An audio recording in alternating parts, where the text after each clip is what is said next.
Avez-vous déjà vu quelqu'un être acculé au point que tout le monde oublie qu'il a un jour été au sommet?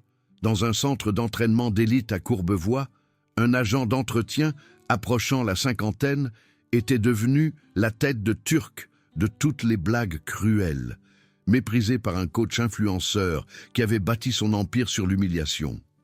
Ce que personne ne savait, c'est que sous cet uniforme de concierge se cachait un combattant décoré dont les mains avaient autrefois tenu des ceintures de champion, dont les compétences avaient autrefois formé des soldats d'élite. Lorsque l'arrogance a finalement franchi la ligne et que le concierge a été traîné sur le ring, une frappe dévastatrice a tout changé, brisant des carrières, exposant des mensonges et déclenchant une bataille judiciaire qui captiverait des millions de personnes. Ce qui a suivi n'était pas seulement une question de coup de poing. Il s'agissait d'un homme qui récupérait ce que le monde avait tenté de lui enlever et qui enseignait à toute une génération à quoi ressemble la vraie force. L'air nocturne du centre-ville de Courbevoie portait le ronronnement des voitures de luxe et la musique lointaine. À l'intérieur du gymnase Apex Elite, des baies vitrées reflétaient la ligne d'horizon de la ville, tandis que des bandes LED violettes projetaient une lueur presque clinique sur l'équipement poli. Ce n'était pas un endroit pour les gens ordinaires. Les cadres de la tech, les athlètes professionnels et les personnalités des médias sociaux payaient des tarifs élevés pour s'entraîner là où ils pouvaient être vus. Jacques Dubois, 48 ans, poussait son chariot de nettoyage sur le sol en caoutchouc, se déplaçant avec une lenteur délibérée. Ses mains usées agrippaient le manche de la serpillière avec le même soin qu'il utilisait autrefois pour envelopper ses jointures avant les combats. Ces jours-là lui semblaient être la vie de quelqu'un d'autre maintenant. Ses yeux, toujours vifs malgré les rides de fatigue qui les entouraient, suivaient parfois les mouvements des entraîneurs travaillant avec leurs clients.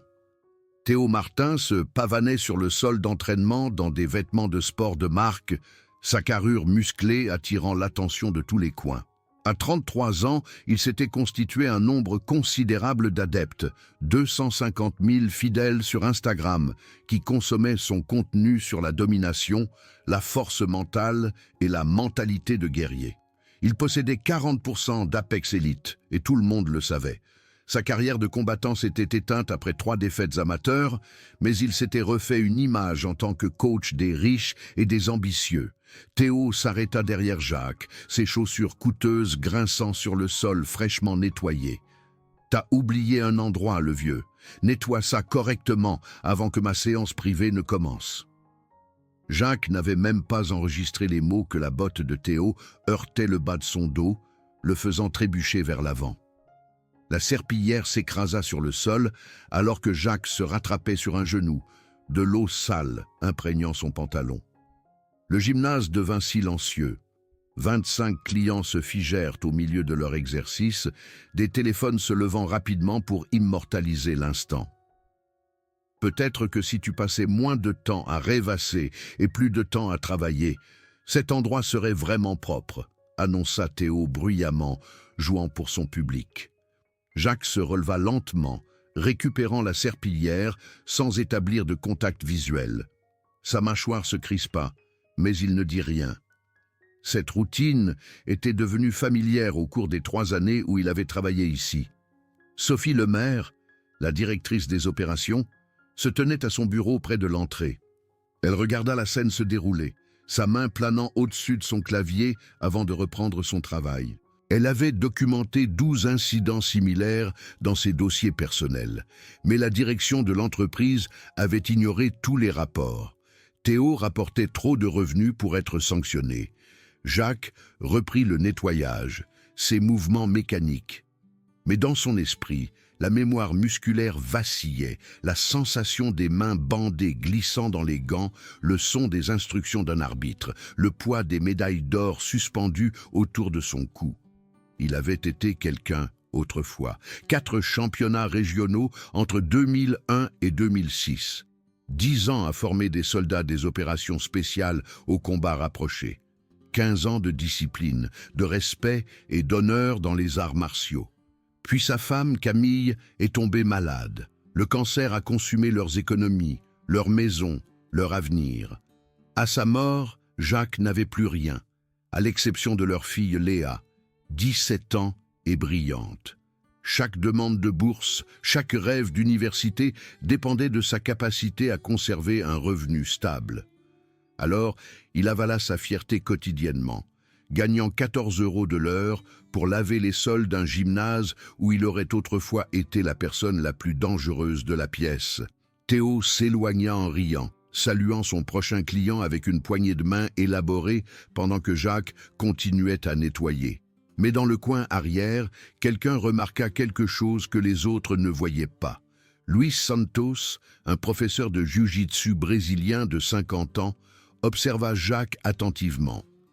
Il enseignait à Apex Elite depuis 15 ans, et son œil exercé captait les subtilités. La façon dont Jacques gardait instinctivement son poids équilibré sur la plante des pieds, même en nettoyant. La façon dont ses épaules maintenaient naturellement un positionnement défensif.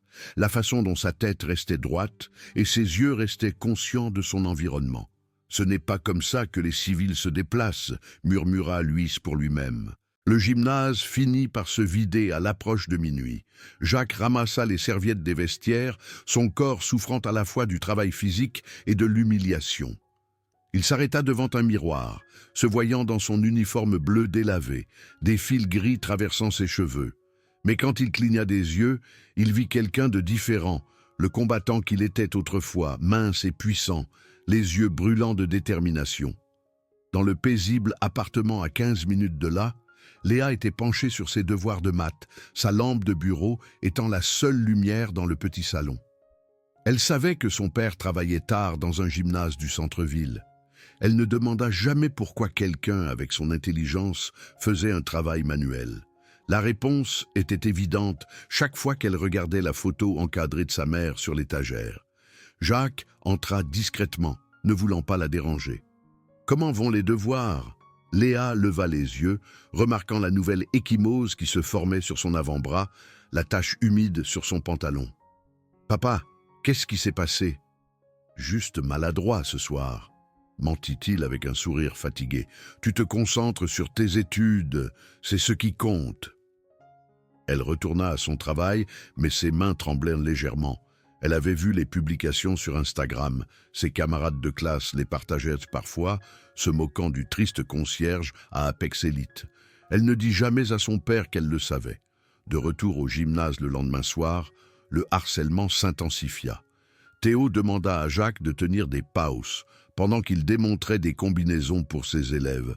Au début, les frappes furent contrôlées, puis elles devinrent plus dures. Les coups de poing de Théo s'écrasèrent sur les paos avec une force excessive, engourdissant les bras de Jacques à cause de l'impact. « Vous voyez ça? C'est de la précision », raconta Théo à ses élèves. « Un vrai coach connaît le contrôle exact de la puissance. » Puis délibérément, Théo lança un crochet qui manqua complètement le pao, s'écrasant sur l'épaule gauche de Jacques. La même épaule qui avait nécessité une intervention chirurgicale après un accident d'entraînement pendant son service militaire. La douleur explosa dans le bras de Jacques. Les paos tombèrent de ses mains. Son instinct de combattant rugit à la vie. Sa main droite se serra en un point, la mémoire musculaire prenant le dessus. Pendant une fraction de seconde, le contre-coup parfait se présenta. Le menton de Théo exposé, le poids mal réparti, les mains baissées. Jacques se ressaisit. Son poing s'ouvrit. Il recula, respirant fort. « C'est ça !» rit Théo. « Connais ta place !» Les élèves se sentirent mal à l'aise. Quelques-uns détournèrent le regard, mais le téléphone de Théo enregistrait, et le lendemain matin, le clip serait viral.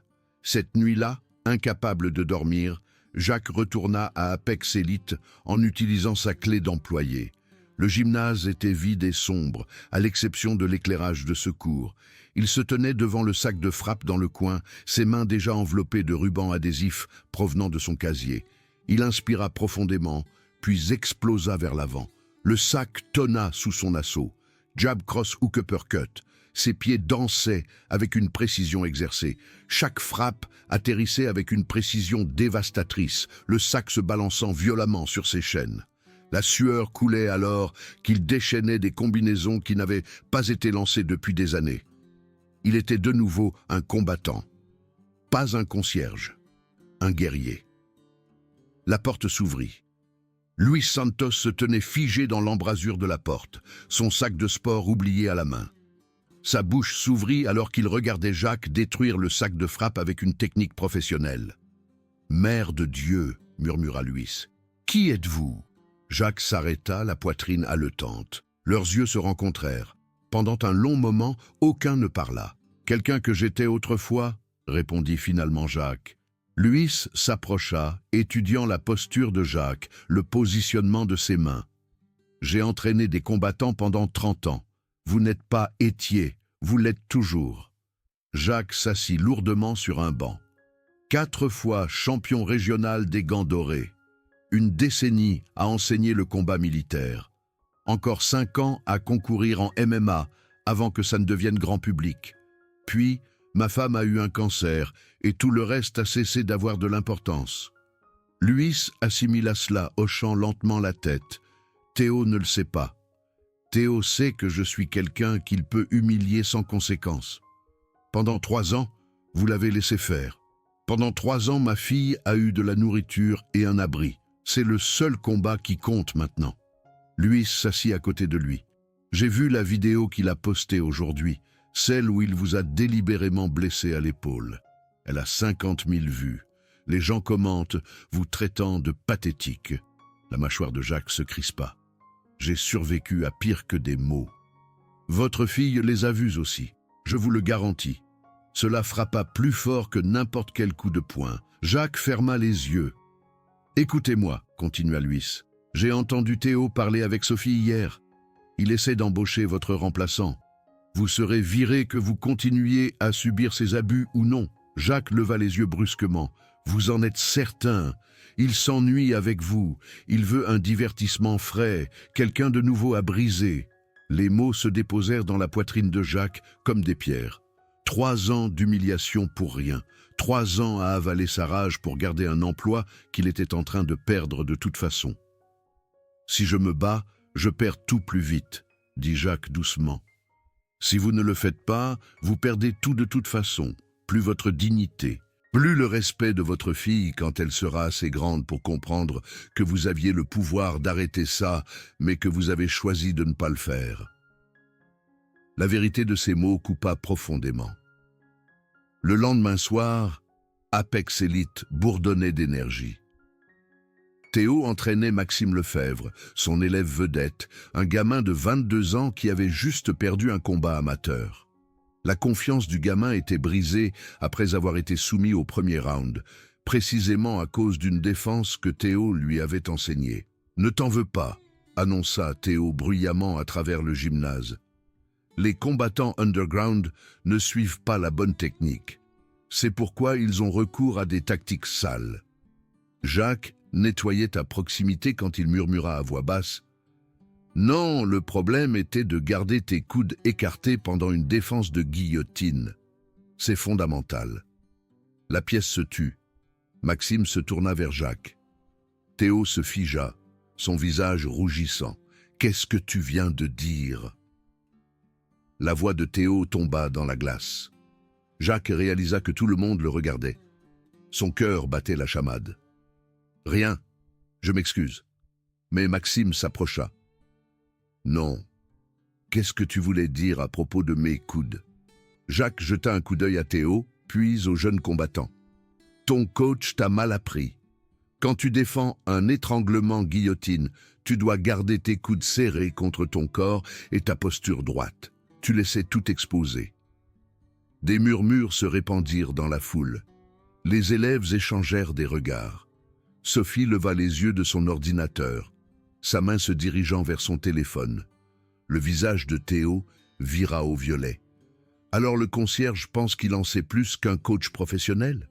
Je ne pense rien, je sais. » Les mots planèrent dans l'air comme un défi. Théo s'avança, sa voix venimeuse. « Tu sais quoi ? J'en ai marre de ton irrespect. Si tu penses si bien comprendre le combat, prouve-le. Il pointa la cage d'entraînement. Entre là-dedans, tout de suite. Montre à tout le monde comment un concierge se bat. Jacques secoua la tête. Je suis ici pour travailler, pas pour... Tu es ici parce que je le permets, l'interrompit Théo. Entre dans cette cage, où tu es viré immédiatement. À toi de choisir. 25 personnes sortirent leur téléphone. Sophie regarda avec une crainte croissante. Lui s'attrapa le regard de Jacques de l'autre côté de la pièce, lui faisant un signe de tête imperceptible. Jacques posa la serpillière. Ses mains, toujours calleuses et puissantes, sous des années de travail manuel, se formèrent lentement en points. « Très bien, » dit Jacques doucement, « mais comprends quelque chose. Quand tu entres là-dedans avec moi, tu ne te bats pas contre un concierge. Tu te bats contre tout ce que j'étais autrefois. » Théo rit, mais quelque chose dans les yeux de Jacques rendit le rire creux. Ils entrèrent dans la cage. Théo rebondit sur ses orteils, se montrant pour les caméras. Jacques resta parfaitement immobile, sa posture étroite, les mains détendues sur les côtés. Pour l'œil non averti, il avait l'air non préparé. Pour Luis, il ressemblait à un ressort comprimé. 3 rounds, 3 minutes, annonça Sophie à contre-cœur, agissant comme arbitre. C'est censé être du sparring léger. Touchez vos gants. Théo sourit, tendant ses gants. Jacques les toucha une fois. J'espère que tu es prêt à devenir une légende, se moqua Théo, le concierge qui s'est fait démolir. Le round commença. Théo chargea immédiatement vers l'avant, lançant une combinaison sauvage destinée à submerger. Jacques esquiva les coups de poing avec un mouvement minimal, sa tête se déplaçant juste assez pour que chaque frappe manque de quelques centimètres. Théo lança un puissant crochet droit. Jacques recula, le laissant passer devant son nez. La foule haleta. Théo se repositionna, frustré. Il lança à nouveau jab, cross, low kick. Jacques bloqua le coup de pied parfaitement, absorba le jab sur son épaule et esquiva le cross. « Reste immobile et batte-toi » cria Théo. Jacques finit par bouger. Un seul jab, rapide comme l'éclair, fit claquer la tête de Théo vers l'arrière. Ce n'était pas puissant, mais c'était parfaitement placé, parfaitement chronométré. Un message. J'aurais pu te frapper plus fort. Les yeux de Théo s'écarquillèrent. Il n'avait jamais été surpassé aussi proprement. Le premier round se termina avec Théo n'ayant presque rien réussi. Jacques avait lancé peut-être 5 frappes au total, chacune étant une clinique de précision. Les élèves chuchotèrent frénétiquement.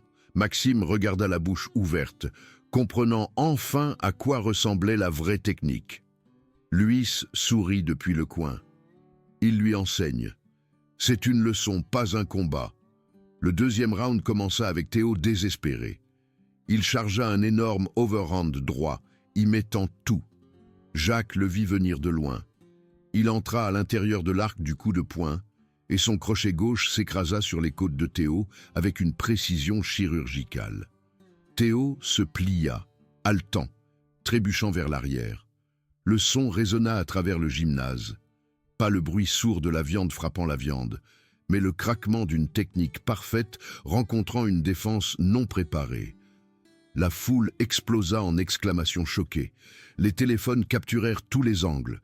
Théo se redressa, la rage remplaçant la stratégie. Il se précipita vers l'avant en lançant sauvagement. Jacques bougea comme de l'eau, chaque coup de poing manquant, chaque combinaison s'effondrant contre sa défense. Jacques contre-attaqua avec un direct du droit qui s'arrêta juste avant le nez de Théo. Un autre message. Je ne suis pas là pour te faire mal. Je suis là pour te montrer la vérité. Le deuxième round se termina. Théo s'effondra dans son coin, la poitrine haletante. Maxime fixa Jacques avec un respect nouveau. Sophie serra son téléphone, sachant qu'elle était témoin de quelque chose qui allait tout changer. Troisième round. Théo n'avait plus que son ego. Il chargea une dernière fois, y mettant tout dans un haymaker qui aurait pu assommer quelqu'un s'il avait atterri. Jacques attendit. Le coup de poing arriva au ralenti à ses yeux entraînés.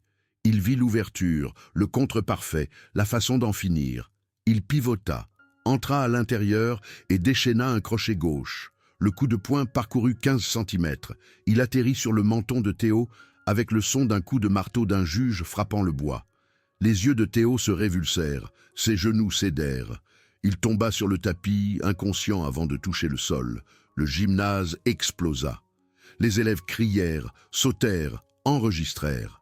Sophie se précipita dans la cage, vérifiant la respiration de Théo. Luis se contenta de hocher la tête, les bras croisés, sachant exactement ce dont il avait été témoin. Jacques ne célébra pas.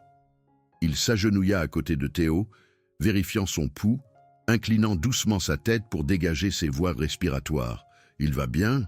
demanda Jacques à Sophie, une inquiétude sincère dans sa voix. Les yeux de Théo s'ouvrirent quelques instants plus tard, confus et humilié. La première chose qu'il vit fut le visage de Jacques, le regardant avec une inquiétude honnête. « Tu m'as mis KO », marmonna Théo avec incrédulité. « Tu as défié quelqu'un que tu ne connaissais pas », répondit Jacques doucement. « Je suis désolé que ça en soit arrivé là. » Jacques se leva et sortit de la cage. La foule s'écarta pour lui comme une vague. Chaque visage montrait le choc, le respect, l'incrédulité. Il ramassa sa serpillière et reprit tranquillement le nettoyage. Mais le monde avait déjà changé. 25 téléphones avaient capturé le chaos. À minuit, la vidéo aurait un demi-million de vues. Le lendemain matin, Jacques Dubois serait célèbre. Et l'empire soigneusement construit de Théo Martin commencerait à s'effondrer. Le clip se répandit comme une traînée de poudre. 48 heures plus tard, Concierge KO avait été visionné 8 millions de fois sur toutes les plateformes. Le hashtag Vraie Force dominait les conversations. Les chaînes de commentaires analysèrent la perfection technique du crochet de Jacques. Des combattants professionnels intervinrent, confirmant ce que tout le monde voyait. Ce n'était pas de la chance, c'était un maître à l'œuvre, mais Théo Martin n'en avait pas fini. Humilié, sa réputation brisée, il engagea Maître Lambert, un avocat notoire spécialisé dans le retournement de situation. En une semaine, Théo apparut aux informations locales, son visage encore gonflé, son cou dans une minerve. « Je voulais seulement l'aider », dit Théo, la voix brisée. « Je pensais que c'était du sparring léger. Puis il a déchaîné cette attaque brutale. J'étais terrifié. J'aurais pu mourir. » Le titre disait « Coach devient victime d'une agression non provoquée dans un gymnase ». 3 jours plus tard, la police frappa à la porte de l'appartement de Jacques. Léa cria alors que son père était menotté devant ses voisins. Accusation, agression aggravée criminelle sur le lieu de travail. Au poste de police, Jacques était assis en face d'une avocate commise d'office nommée Maître Dubois. Elle feuilleta le dossier, fronçant les sourcils. « Ils affirment que vous êtes un ancien combattant professionnel qui a dissimulé ses antécédents pour avoir accès à des victimes. Ils demandent 7 ans. » La voix de Jacques était ferme. « Je me suis défendu dans un combat qu'il a initié. Nous aurons besoin de preuves pour le prouver. Pour l'instant, c'est votre parole contre celle d'un coach populaire, avec 100 000 abonnés sur les médias sociaux qui le soutiennent. » Pendant ce temps, Sophie était assise à son bureau à Apex Elite, les mains tremblantes. Dans son tiroir verrouillé se trouvaient 3 ans de documentation, des emails, des formulaires de plainte, des rapports d'incidents sur le comportement de Théo. Tout ce que l'entreprise avait ignoré. Si elle se manifestait maintenant, elle perdrait son emploi, pourrait même faire face à des représailles. Mais elle avait aussi vu un innocent se faire arrêter. Lui s'était confronté à un choix similaire. Il avait des enregistrements. La voix de Théo, se vantant de briser le vieil homme, utilisant des insultes raciales, planifiant de forcer Jacques à partir. Mais les rendre publics signifiait affronter la direction d'Apex Elite, mettant peut-être fin à sa propre carrière.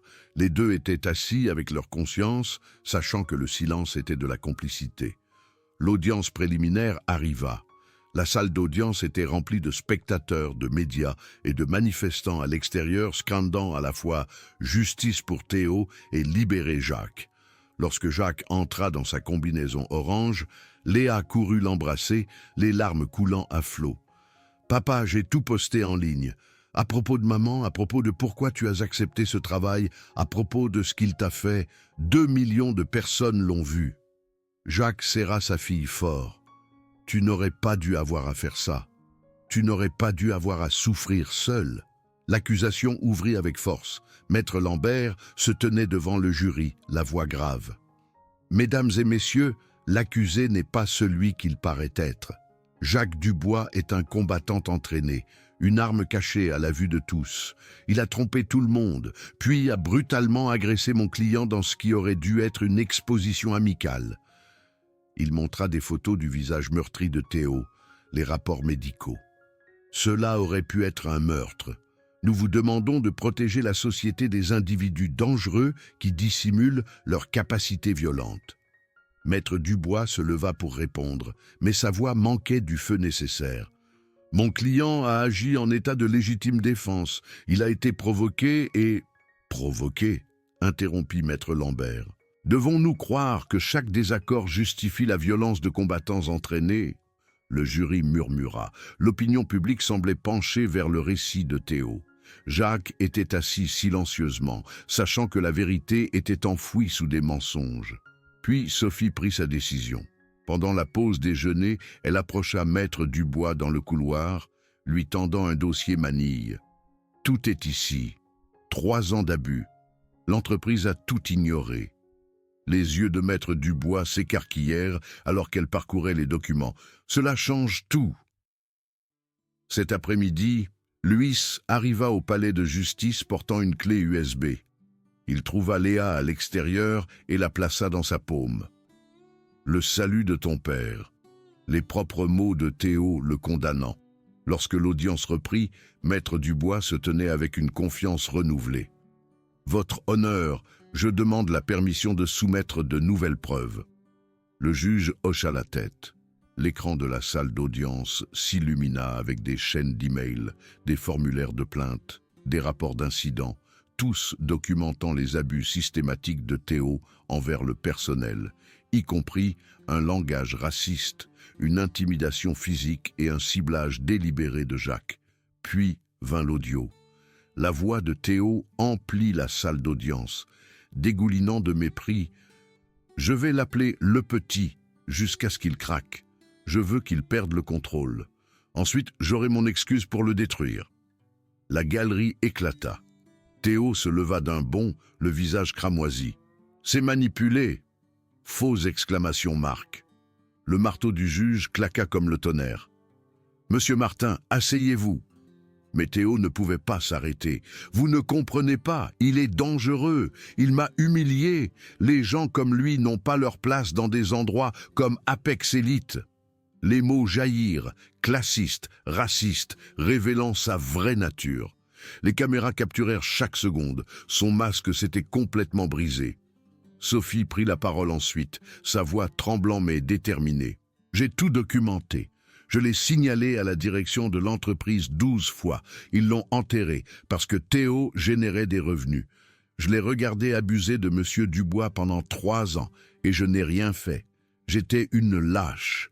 Mais je ne le suis plus. Le jury était assis fasciné. Certains avaient les larmes aux yeux. Finalement, Jacques prit la parole. Maître Dubois le guida doucement. « Monsieur Dubois, pourquoi avez-vous accepté un emploi de concierge alors que vous aviez un parcours aussi accompli ?» La voix de Jacques était calme mais ferme. « Ma femme Camille avait le cancer. Nous avons tout dépensé. Économie, retraite, prix pour essayer de la sauver. À sa mort, je n'avais plus rien, à l'exception de notre fille Léa et de ses mains. » Il leva ses paumes calleuses. « J'ai pris le seul emploi qui voulait bien m'embaucher, qui ne poserait pas de questions sur les lacunes de mon CV. J'avais besoin de subvenir aux besoins de ma fille. C'est le seul combat qui comptait. Et le combat avec M. Martin, il m'a défié publiquement. Je savais que si je refusais, je serais moqué et viré. Si je participais et perdais, même résultat. Si je participais et gagnais, » il fit une pause. « J'ai lancé un coup de poing, un seul, j'aurais pu en lancer 20. J'aurais pu le blesser gravement. Je ne l'ai pas fait. J'ai utilisé la force minimale nécessaire pour mettre fin à la confrontation en toute sécurité. Pourquoi ? Parce que les vrais combattants ne détruisent pas leurs adversaires. Nous nous protégeons tout en causant le moins de dommages possible. C'est la discipline, c'est l'honneur. Théo n'a jamais appris ça parce qu'il n'a jamais été vraiment un combattant. C'était un tyran avec une plateforme. La salle d'audience resta dans un silence absolu. Maître Lambert essaya de se reprendre lors du contre-interrogatoire. « Monsieur Dubois, vous admettez être entraîné à être mortel. Comment savons-nous que vous avez fait preuve de retenue ?» Jacques croisa son regard. « Parce que Théo Martin est assis juste là, vivant et en bonne santé. Si j'avais voulu lui faire mal, il ne le serait pas. » Le jury délibéra pendant 90 minutes. À leur retour, le chef de jury se leva. Dans l'affaire de l'État contre Jacques Dubois, sur l'accusation d'agression aggravée criminelle, nous déclarons l'accusé non coupable. L'explosion d'applaudissements secoua le bâtiment. Léa s'effondra dans les bras de son père, sanglotant. Luis leva le poing. Sophie pleura de soulagement. Le juge continua. De plus, ce tribunal ordonne à M. Théo Martin de verser 90 000 € de dommages et intérêts à M. Dubois pour perte de salaire, frais juridiques et détresse émotionnelle. Et la police nationale devrait ouvrir une enquête sur les accusations potentielles de harcèlement et de discrimination. Théo était assis, figé, son monde implosant. Les caméras se tournèrent vers son visage, pâle, transpirant, détruit. Jacques ne prononça qu'une seule phrase à la presse qui attendait à l'extérieur. « La force ne consiste pas à dominer les autres, il s'agit de les élever. » En quelques semaines, la licence d'entraîneur de Théo fut suspendue. Les sponsors disparurent. Son nombre d'abonnés sur les médias sociaux s'effondra. Apex Elite mit fin à sa participation au capital. Il quitta Courbevoie en disgrâce, prenant un emploi dans un gymnase, en difficulté dans une petite ville de l'Allier, à jamais connu comme l'homme qui avait sous-estimé un concierge. Pour Jacques, les opportunités affluèrent. Des gymnases à travers toute la France offrirent des postes d'entraîneur principal à un salaire 3 fois supérieur à son ancien salaire. Mais il les refusa tous. Au lieu de cela, il utilisa l'argent du règlement pour ouvrir quelque chose de différent. 1 an plus tard, dans un entrepôt rénové à Aubervilliers, une nouvelle enseigne disait « Académie de combat, 2e chance ». À l'intérieur, l'espace brillait d'une lumière chaude. Sur les murs était accrochée la philosophie manuscrite de Jacques. « Nous nous entraînons pour ne pas avoir à nous battre. Nous développons la force pour protéger, pas pour nuire. Nous gagnons le respect en le donnant d'abord. » Des enfants pratiquaient des techniques anti-intimidation dans une section. Des mères célibataires apprenaient l'autodéfense pratique dans un autre coin. D'anciens membres de gangs s'entraînaient aux côtés de personnes âgées. Tout le monde était le bienvenu. Léa, maintenant à l'université étudiant le travail social, gérait les programmes de sensibilisation de l'académie. Luis rejoignit l'équipe en tant qu'instructeur principal. Sophie quitta la direction d'entreprise pour s'occuper des opérations, trouvant un but dans la construction plutôt que dans l'habilitation. Jacques traversait son académie chaque matin, n'étant plus invisible, n'étant plus méprisé. Les élèves l'appelaient « coach » avec un respect sincère. L'académie adopta une politique de tolérance zéro pour l'intimidation, l'arrogance ou le manque de respect. Plusieurs combattants professionnels vinrent s'entraîner, attirés par la réputation de Jacques. À chaque session, Jacques mettait l'accent sur un principe. La personne la plus dangereuse de la pièce devrait être la plus gentille. Le vrai pouvoir est la retenue. Les médias présentèrent l'histoire de Jacques. Un documentaire fut diffusé sur les plateformes de streaming, regardé par 30 millions de personnes dans le monde. Académie 2e chance devint un mouvement, avec des gymnases à travers le pays adoptant des philosophies similaires. Le programme de Jacques fut adopté par 43 districts scolaires. Les taux de violence chez les jeunes diminuèrent de manière mesurable dans les zones où son programme fut mis en œuvre. Les parents envoyèrent des lettres de gratitude. L'une d'elles disait « Vous avez appris à mon fils que protéger sa sœur des brutes est une force. Merci de lui avoir donné du courage par la gentillesse. » Théo Martin, quant à lui, sombra dans l'obscurité. Ses tentatives de reconstruire sa marque échouèrent. Internet n'oublia jamais. Toute publication qu'il faisait était inondée de rappels du chaos, de l'effondrement de la salle d'audience, de l'exposition de son vrai caractère. À l'occasion de l'anniversaire de la victoire de